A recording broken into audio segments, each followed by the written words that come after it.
Are you stressed about how you're going to save money, invest for the future, take care of kids, buy a house?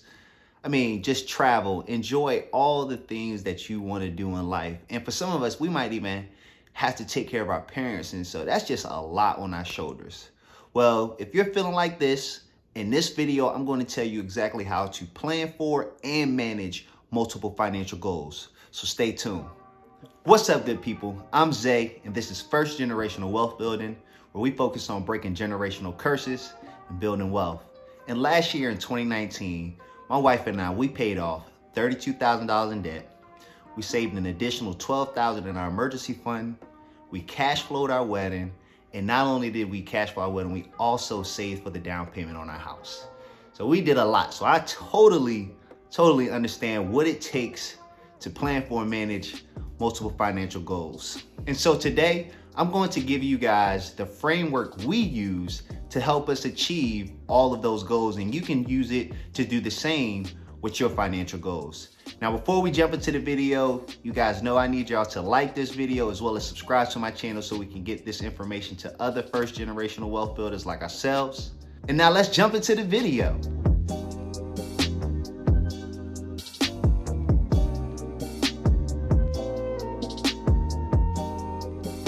Okay, check it. So the first thing you need to do is write down what are your financial priorities.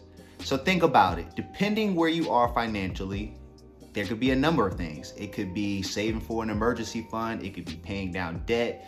It could be saving to invest. It could be saving for your children. It could be for a wedding, a house. You get the point.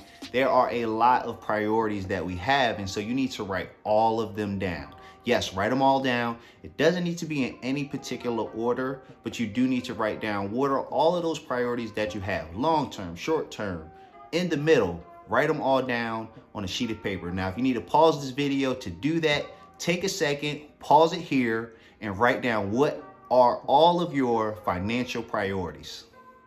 Okay, guys, so now that you have your list, and hopefully it's in front of you, what I need you to do is take that list and rank your goals in order by level of importance. So what I mean by that is I need you to think about what is the most important goal to you to achieve first. That gets number one.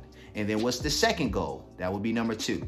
So example, when my wife and I were getting our financial situation together, the very first priority we had was to save for our emergency fund. So we started to put money away and we worked that up to a level of 2,000. And then after that, we just kind of scaled back and put a little bit until we got to our goal. But we reached that goal of 2,000. That was our first goal. The second goal was to start doing our snowballing. So, we paid off our car and then that got the snowball rolling. And, after that, we focused on that for a good while. That was really our second priority and that took some time, but you guys get the point. What I'm saying is you need to think about in your life, what are those priorities, list them and rank them. Once you do that, we're gonna go on to step number 3. Okay, so step number 3 is probably the most important. Actually, no, it is the most important because it requires a lot of focus and a lot of discipline. So what you're gonna want to do in step 3 is take as much of your surplus income as you can and contribute it to achieving that first goal. Now, I understand if some of your goals need your attention or you need to contribute to them. So what you want to do if that's the case is contribute the least amount you can to satisfy that obligation. So for example, let's say that your 3 priorities or goals are to make sure all your bills are paid, make sure you have an emergency fund, and make sure that your debt is paid down. So at the end of the month, you make sure all your bills is paid, you have some surplus income, so you made sure your debts were met, so you're not late, and then all of it goes to your emergency fund. And let's say, you built your emergency fund up in a matter of 2 months, right?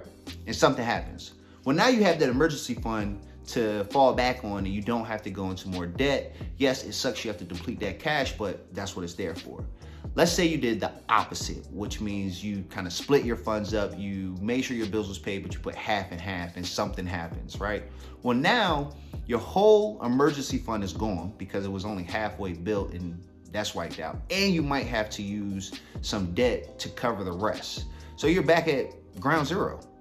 And so that's why it's better to just focus on, like, hyper focus on achieving one goal and then kind of working your way down. And again, like I said, as much as you can. I know other goals require your attention, so contribute the least amount as you can and really just, like I said, hyper focus on that first goal and getting that done as fast as possible.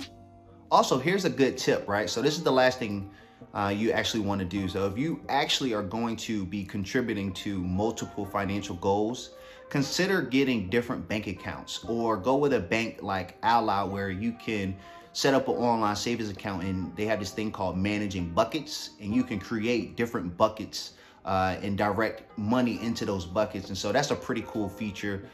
This isn't sponsored or anything like that. I am just a big advocate for Ally. I think it's a dope bank. But the point is, you want to separate that money so there's no commingling going on. You can't dip into one and put it into the other. That's where a lot of people go wrong or just get off track. So if you do have multiple goals and priorities that you need to save for, consider getting different bank accounts or something like I said with the buckets with Ally. That's going to be clutch for you as well. So that's all it really takes to handle and manage multiple financial goals, guys. I mean, it comes down to prioritizing, being focused, and being disciplined. So I hope after watching this, you have your list, you've got it prioritized, and you're ready to start taking action. If you have any questions, feel free to drop a comment. And of course, I need you guys to like this video if you liked it. And don't forget to press that red button to subscribe to my channel, guys. And until next video, stay blessed and peace out.